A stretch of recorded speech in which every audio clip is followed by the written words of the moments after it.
Olá, pessoal. Eu sou o professor Rafael, professor de filosofia. Estou aqui no canal Horus em Foco, o sol da origem infinita, que é o nosso slogan. E hoje o quadro Horus em Foco Reflexão, parte 2, em que estaremos falando sobre as metamorfoses do pensamento de Nietzsche. E no caso, hoje estaremos trabalhando sobre a concepção do homem forte, o leão, que é o animal simbólico que o Nietzsche traz para representar essa força, essa imponência do homem, pensando aí o leão como sendo esse rei da selva, rei da natureza, né, esse animal que tem uma liderança, uma força, uma imponência por si mesmo. Então, esse será o tema do nosso vídeo de hoje. Lembrando que estamos aqui, esse vídeo maior, ele acontece pelo YouTube, fica lá gravado, registrado para vocês acompanharem, mas alguns cortes ou até mesmo alguns vídeos mais curtos que, que de alguma forma compartilha algumas ideias que eu estarei trazendo nesse vídeo de hoje e de outros, você pode encontrar tanto no Instagram, como no TikTok, como no Facebook, que é um pouco mais curto, reflexões mais curtas, mais sintéticas, mas que também pode ser uma fonte de informação e de conhecimento para você. Tanto no Facebook, como, ou melhor dizendo, no Instagram, como no TikTok, você pode procurar como Horus em Foco, tudo junto, que você vai encontrar a nossa página. E no caso do Facebook, Horus Horus, tá bom? Se não aparecer Horus em Foco, procure Horus Horus, que aí você vai encontrar a nossa página, tudo bem? Então vamos lá, galera. Vamos falar um pouco sobre essa condição do pensamento de Nietzsche, em que vamos colocar esse segundo elemento dessa metamorfose, que é a condição, essa transformação do homem, do ser humano, saindo da sua condição de camelo, que é um ser gregário, servil. Nós vimos isso no primeiro vídeo. Quem ainda não acessou, fique à vontade, pode ir lá na parte 1 dessa série, que você vai ver quais são as características desse homem fraco, medíocre, esse homem que Nietzsche vai colocar que ele cria a moral e a religião como sendo elementos da sua covardia. E aí, e para que ele cria a religião e a moral? Não para controlar a si mesmo, mas para controlar os outros. Então, para Nietzsche, a religião e a moral, elas são ferramentas, instrumentos do poder, do controle de uns sobre os outros. É claro que nem toda religião ela é um processo de prisão, nem toda moral ela é um processo de escravidão.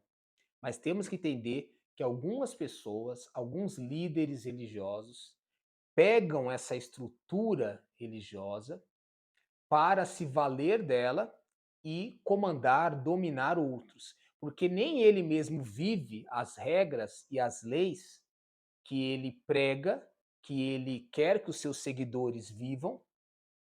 Na verdade, ele só está num processo mesmo de dominação para manipular os outros e manter os seus privilégios, inclusive os privilégios que ele mantém, ele necessita desse processo de alienação, de manipulação do outro, para que o outro não só dê para ele os recursos para que ele viva essa luxúria, essa vida de privilégios, e também para que o outro não questione a ele.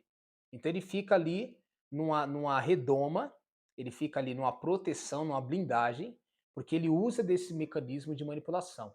Então, quando eu coloco essa questão de adaptar um pouco o pensamento de Nietzsche, porque eu acredito que tem religiões tem sistemas religiosos e morais que, de alguma forma, operam para o bem comum, mas tem sistemas religiosos e morais que apelam para o bem de um indivíduo ou de um pequeno grupo que vai manipular, que vai escravizar, que vai dominar o outro em benefício de si mesmo.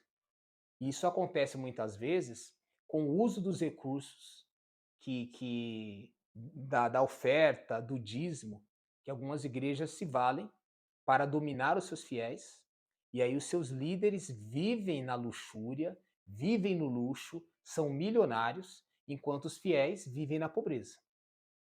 Só colocando esse link, né? Jesus, ele foi pobre do início ao fim. Não porque Jesus ele faz um culto à pobreza, mas porque primeiro que ele não queria a riqueza em si. Eu falo isso no outro vídeo, tá? Mas eu estou apenas fazendo aqui um link porque tem a ver também com essa ideia de Nietzsche. Jesus não queria se enriquecer com as doações que ele recebia. Todos os recursos que ele recebia ali de doação das pessoas, ele vertia para ajudar os mais necessitados. Então, se a gente tivesse uma sociedade distributiva, que não centralizasse o poder e a riqueza, certamente também Jesus seria rico com os outros também ricos. Mas uma vez que a maioria era pobre, ele se fez pobre, a não ser que ele tivesse todos os recursos financeiros para enriquecer a todos. Então, essa é a verdadeira religião, aquela que religa o ser humano a Deus, mas que se religa o ser humano uns aos outros. Não tem um dominando e outro sendo dominado. Existe ali uma igualdade, porque todos são iguais perante Deus. A gente pode até fazer essa analogia, né? Teoricamente, todos deveriam ser iguais perante a lei, perante o direito, a gente sabe que não é, mas perante Deus também todos deveriam ser iguais. Você acha que Deus vai fazer distinção de pessoa? Você acha que Deus vai criar hierarquias? Não, o amor de Deus é igual para todos. Ele é justo. Vamos pensar dessa forma. Se existe um Deus, se você acredita na existência de um Deus, ele tem que ser justo. Porque senão ele está reproduzindo as imperfeições humanas de querer privilégios, de querer superioridade, de querer hierarquias.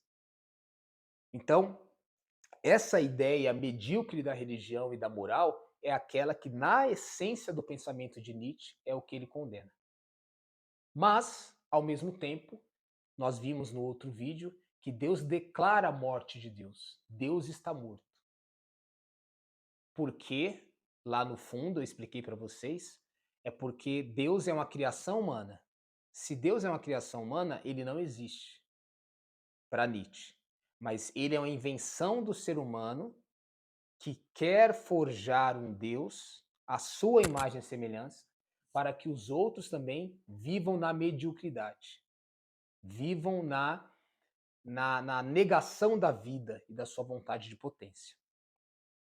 Dado essa introdução, vamos lá, só retomando, né, eu estou lendo aqui o livro Curso de Filosofia, volume 3, do Batista Mundim. Então eu estou baseando essas minhas colocações nessa linha de raciocínio do Batista Mundim, porque eu achei muito interessante, mas dá para falar de Nietzsche de várias outras formas, inclusive a partir das suas próprias obras. Aqui tem algumas citações do Nietzsche, que eu vou estar também lendo, como eu li no vídeo anterior, mas eu estou lidando com essa obra, que é bem interessante. Eu acho que a forma que ela aborda o pensamento de Nietzsche é bem bacana. Então vamos lá. Então, o quadro de hoje, a parte 2 é o leão, o homem forte, desmistificador da religião e da moral. Ele deve ser um super-homem. Eu vou ler aqui, partir primeiro do pensamento do Mundim e depois eu vou explicar um pouco melhor qual seria esse conceito do super-homem, se essa palavra ela é a melhor tradução do termo Übermensch. Eu vou usar aqui essa pronúncia, tá? Übermensch, que é um termo em alemão. Enfim, e ver quais outras possíveis interpretações dessa terminologia, dessa palavra. Então vamos lá. Para livrar-se das coisas, ou desculpa, para livrar-se das cadeias e dos pesos insuportáveis que colocou sobre os próprios ombros, por causa da sua covardia, inventando valores religiosos e morais, que são a negação da vida na sua beleza e exuberância, o ser humano, o homem, deve transformar radicalmente a sua consciência mediante uma profunda metamorfose interior. Deve abandonar as disposições de camelo, resignado, e assumir as de leão, audacioso. De fraco, medíocre, obediente, religioso, moralista, deve transformar-se em forte, autônomo, legislador de si mesmo e dono absoluto dos próprios atos, sem a obrigação de prestar contas do que faz, nem a Deus, nem à sociedade, mas somente a si mesmo. Aqui é muito bacana a forma que o Batista Mundin coloca, né? Gosto muito dessa leitura. Então aqui o Batista Mundin está colocando o primeiro passo para que haja esse processo de sair dessa condição de resignação, que é a condição de camelo, subserviente, servil, para esse processo de emancipação, de exuberância, de beleza, que é exatamente a partir dessa metamorfose interior, se alcançar também essa transformação exterior. Interessante porque a filosofia, ela deve ser libertadora. Liberta o seu pensamento dessas amarras sociais, morais, religiosas, para que você consiga, a partir dessa libertação do pensamento, quebrar essas cadeias, essas correntes que te limitam e expandir para exatamente a sua autorrealização. Em muitos sentidos, aqui vai parecer que a gente está falando de um individualismo. Não necessariamente é essa prerrogativa nietzschiana, mas que se você não deve se submeter a ninguém, a nenhum poder, a nenhuma moral, a nenhuma religião, a nenhum Deus, você também não se deve submeter a nenhum ser humano. Como também Nietzsche em nenhum momento defende que você submeta, controle ou domine o outro. Então, na verdade, é a autoafirmação do ser, e nesse sentido é individualista, mas não que você vai se autoafirmar para governar, para dominar, para manipular a outros. Isso ele não defende. Por isso que a gente vai começar a perceber que a filosofia, a teoria, a narrativa nazista, ela já não corrobora com o pensamento de Nietzsche, de dominação de outros, que esse super-homem, esse Übermensch, ele vai ser forte para dominar o outros. Não é essa a lei do senhor e do escravo, que na obra de Hegel está muito presente, como se fosse uma regra do humano, do social, não é uma prerrogativa do pensamento de Nietzsche. Então, esse processo de, olha só que interessante, de fraco, medíocre, obediente, religioso, moralista, em forte, deve se transformar em forte, autônomo, legislador de si mesmo e dono absoluto dos próprios atos. Ele não falou legislador dos outros, da sociedade. Não. Legislador de si. Você vai ter o seu autocontrole. Você vai ter o seu autoconhecimento, o seu autodomínio. Então está falando de você, não de estruturas de dominação sociais, instituições que dominam. Tanto que Nietzsche, inclusive, ele é contra até a própria ideia de Estado. Tá bom? Mas vamos lá.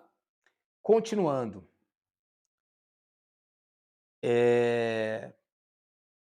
segundo parágrafo diz assim: o homem forte rejeita, portanto, todas as conveniências sociais, todas as ilusões religiosas, todas as normas civis, para aspirar à vida autêntica, sem deixar-se dominar pela mediocridade e pelos costumes.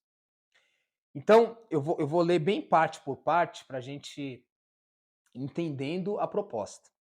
Então, quando ele coloca, né, que o homem forte rejeita as conveniências sociais,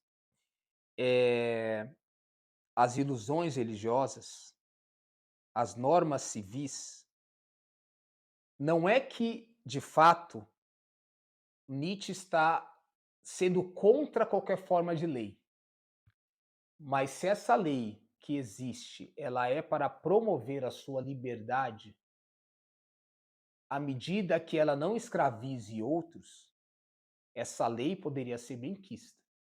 Agora, se essa lei é para limitar o seu potencial, a sua expansão, inclusive porque essa lei te controla, enquanto outros que deveriam estar sob o jugo dessa mesma lei são totalmente livres, vivendo o seu privilégio, essa lei que vale para uns e não para outros, jamais é benquista, é bem aceita pelo pensamento de Nietzsche. Então, as conveniências sociais, a palavra conveniência é daquilo que é conveniente. Aí a pergunta é: conveniente para quem? Porque se a lei ela é seguida por alguns, enquanto outros são escravizados, aqueles que alguns são beneficiados pela lei e não a seguem, enquanto aqueles outros que a seguem são escravizados, prejudicados, essa lei não deve ser seguida, ela deve ser abolida, transgredida. Esse é o pensamento de Nietzsche. E aí, ele fala assim: aspirar essa vida autêntica, né? O que é a vida autêntica? É a vida que você permite que os seus desejos, as suas vontades, e não de um outro, vigore. E aí ele coloca que deixar-se dominar, sem deixar-se dominar pela mediocridade e pelos costumes.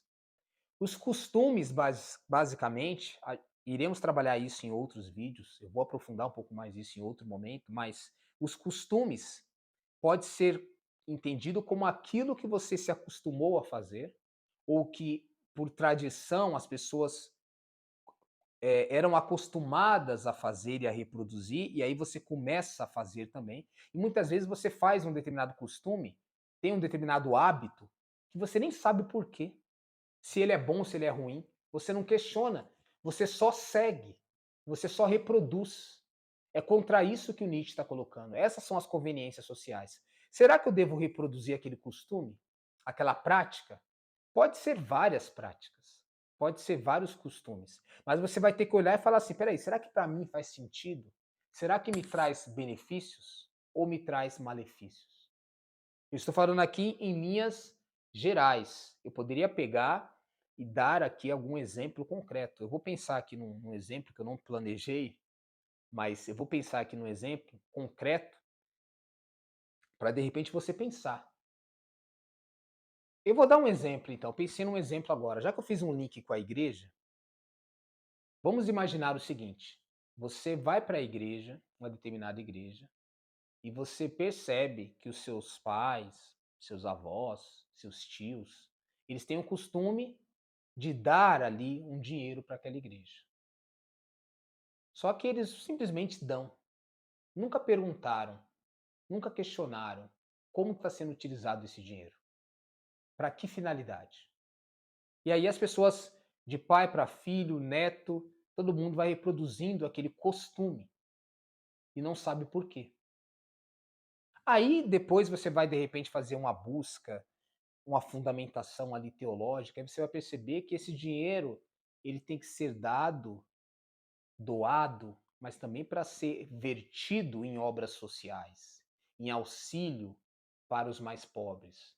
Claro que uma pequena parte vai ficar também para a consolidação do templo, manutenção, e ali também, para sustentar, não pelo luxo, mas manter ali a vida daquele sacerdote, daquele pastor, que de repente vive para a obra de Deus, beleza, uma pequena parte, não para sustentar privilégios e luxo, não existe isso.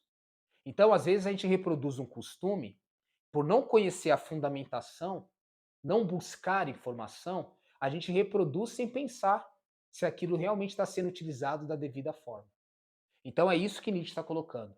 Se você questiona, se você avalia e você percebe que a aplicação daquele costume ela se torna não só inútil, na verdade inútil para a sua finalidade, mas ela é útil para pessoas que são aproveitadores, esse costume tem que cair, ele tem que ser abolido. Então se trata de você, eu dei aqui um exemplo, agora expanda isso para várias outras áreas que você pode pensar em coisas inúteis que estão sendo praticadas porque é costume, porque vem de geração em geração, mas não tem mais razão de ser.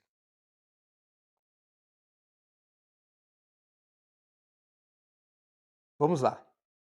E aí ele coloca, eh, o homem forte rejeita, portanto, as conveniências sociais, todas as ilusões religiosas, todas as normas civis para aspirar à vida autêntica, sem deixar-se dominar pela mediocridade e pelos costumes. Aí, na sequência, o homem forte, o ser humano forte, então aqui, a palavra homem está muito no texto, tá? É o que está aqui. Mas homem aqui não está falando do homem masculino, macho biologicamente. Aqui é o gênero humano. A palavra homem aqui vai aparecer várias vezes, mas estamos falando do ser humano. Então pode ser homem, pode ser mulher, pensando apenas nessas categorias de gênero binária, só para fazer essa divisão. Mas aqui é toda a forma de ser que faz parte da espécie humana, independente da sua configuração, do seu gênero, das suas preferências, da sua orientação sexual, da sua raça. Todo ser humano está dentro dessa ideia de homem aqui, porque é o termo que muitas vezes foi utilizado para representar a humanidade. Então, o ser humano forte se envergonha de ser um mortal comum. Sente repugnância pela grei dos medíocres, que é a condição comum dos seres humanos, e a ridiculariza, e contra todos os limites e obstáculos, luta para realizar o seu ideal superior de poder. Eu falei para vocês muito no vídeo anterior que mediocridade é você ser mediano. E você ser mediano, em outras palavras, é você viver um padrão de comportamento que está ali instaurado na sociedade, mas que você simplesmente reproduz. Nem sabe se aquilo é bom ou ruim de fato. Então, o ser humano medíocre é esse, que ele vive dentro do padrão, dentro da norma. Não da norma boa de justiça, a norma dos costumes. A lei que está estabelecida ali, a regra de comportamento que está ali estabelecida. Então, esse homem forte, esse ser humano forte, ele se envergonha desse estado de comportamento, de ser um mortal comum. Comum é igual, comum é mediano. Você tem que ser você. Você tem que buscar aquilo que é próprio do seu processo de ser indivíduo, de ser individual, de individualização. O que é bom para você?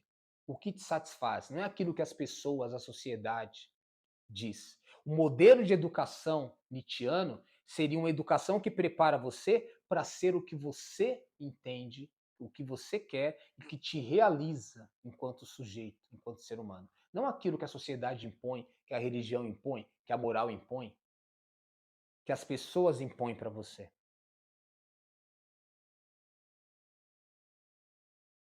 E aí, quando ele coloca e contra esses limites e obstáculos, luta para realizar o seu ideal superior de poder, esse poder é o poder do indivíduo.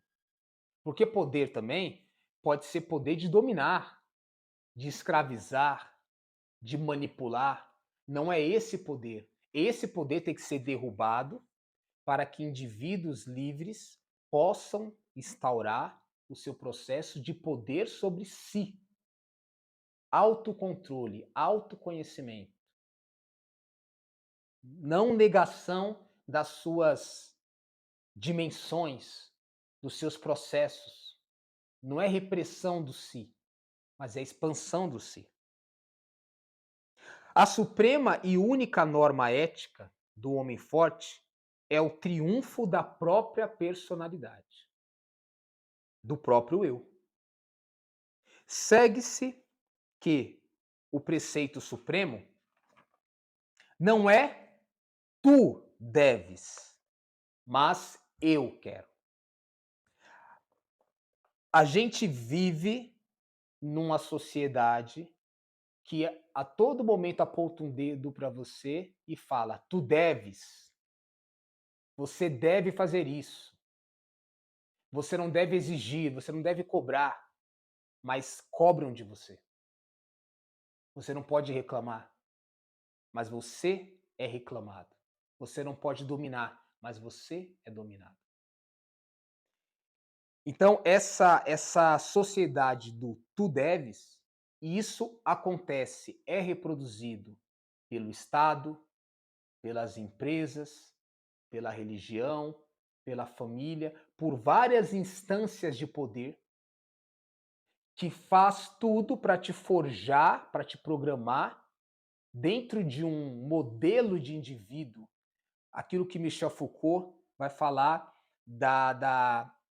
do adestramento do indivíduo desejado. Desejado por quem?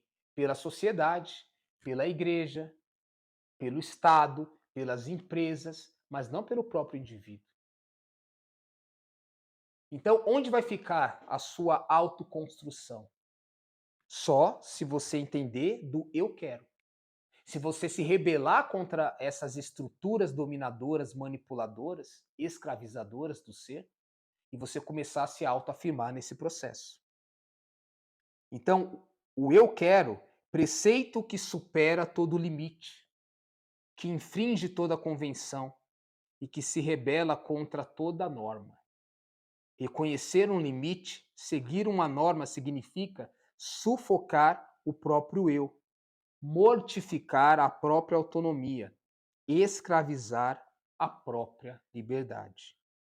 É necessário, ao contrário, demonstrar a própria vontade de poder sem nenhum escrúpulo.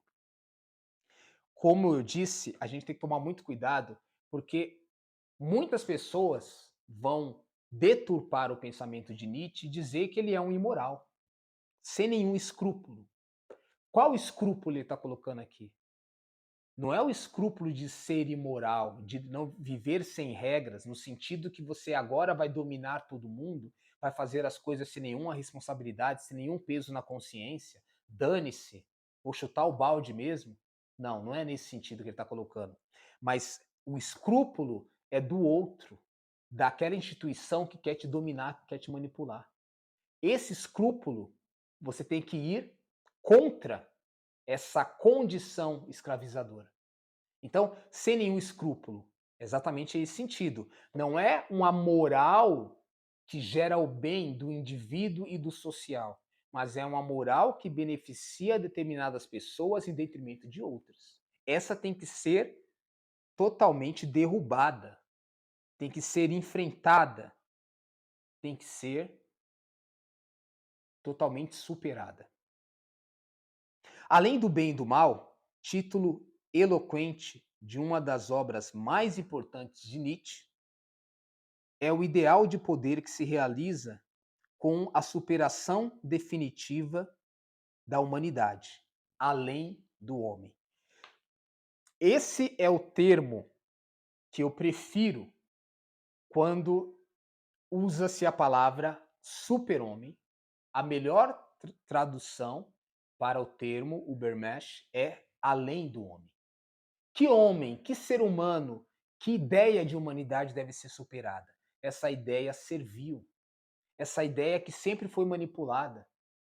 Quando você faz uma história da humanidade, sempre teve alguém manipulando porque foi oportunista. Só pensar no pensamento de Rousseau, que você vai ver os oportunistas, os espertos, não os meritosos, são aqueles que governam sem nenhuma razão, sem nenhuma condição, mas porque eles são aproveitadores. Então, em todos os sistemas, inclusive dentro da igreja, tem os aproveitadores. A igreja também não está isenta disso. Dentro das famílias, tem aproveitadores. Essa ideia de ser humano que se aproveita, que quer manipular o outro, que quer levar vantagem, tem que ser superada. Quando Nietzsche fala de superar o ser humano, o além do homem, não está falando em nenhum momento de você pensar num transcendente, numa ideia de uma vida após a morte, no caso de Nietzsche. Não se trata de um além. O além aqui é a ideia, é a narrativa que escraviza.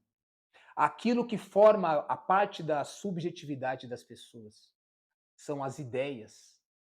As ideias, mas que ideias? As ideologias negativas que colocam você no comportamento servil, que serve a tudo menos a você mesmo, mesmo menos aos seus próprios interesses. A ideia de Nietzsche pode ser utilizada para a mulher deixar de ser escrava do homem. Quem disse que a mulher é inferior ao homem? Tá entendendo?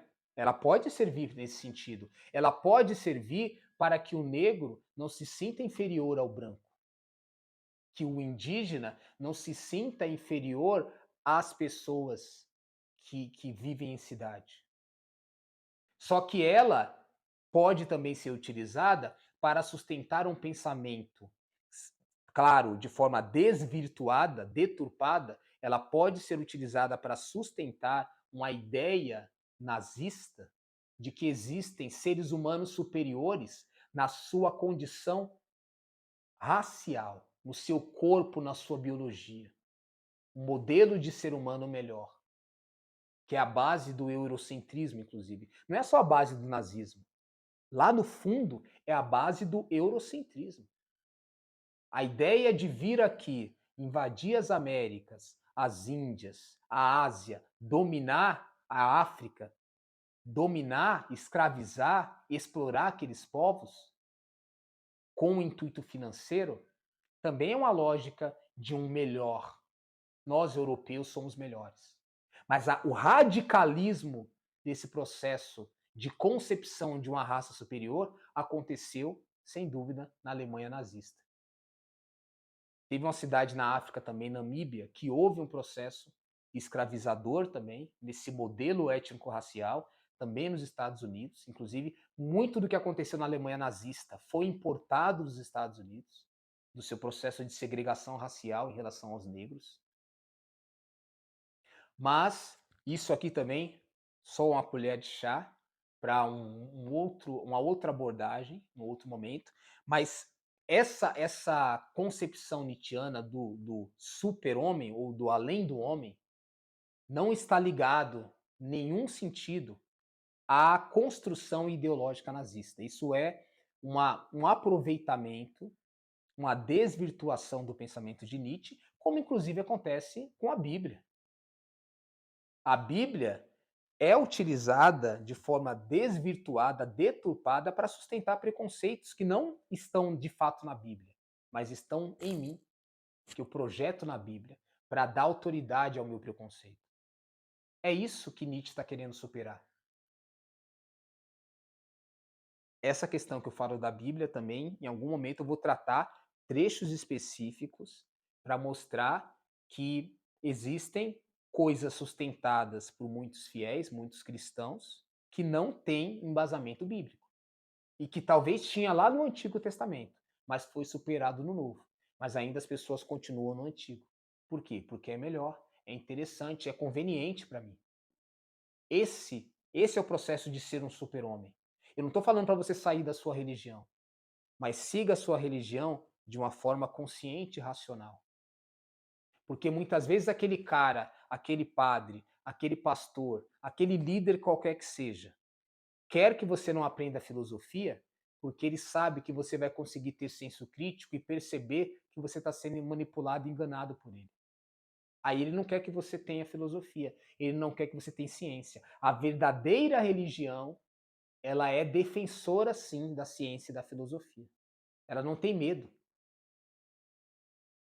Então, esse super-homem, esse Ubermensch, esse além do homem, seria exatamente esse ser. Não aquele sustentado pelo nazismo. Ariano, branco, europeu. Não, não é esse. Mas esse do pensamento, esse do processo de autoafirmação, de autenticidade.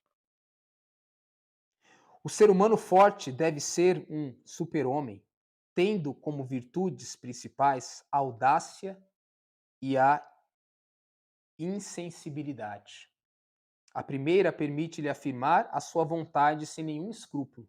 A segunda coloca na condição de recorrer a qualquer meio, sem se deixar comover pela compaixão.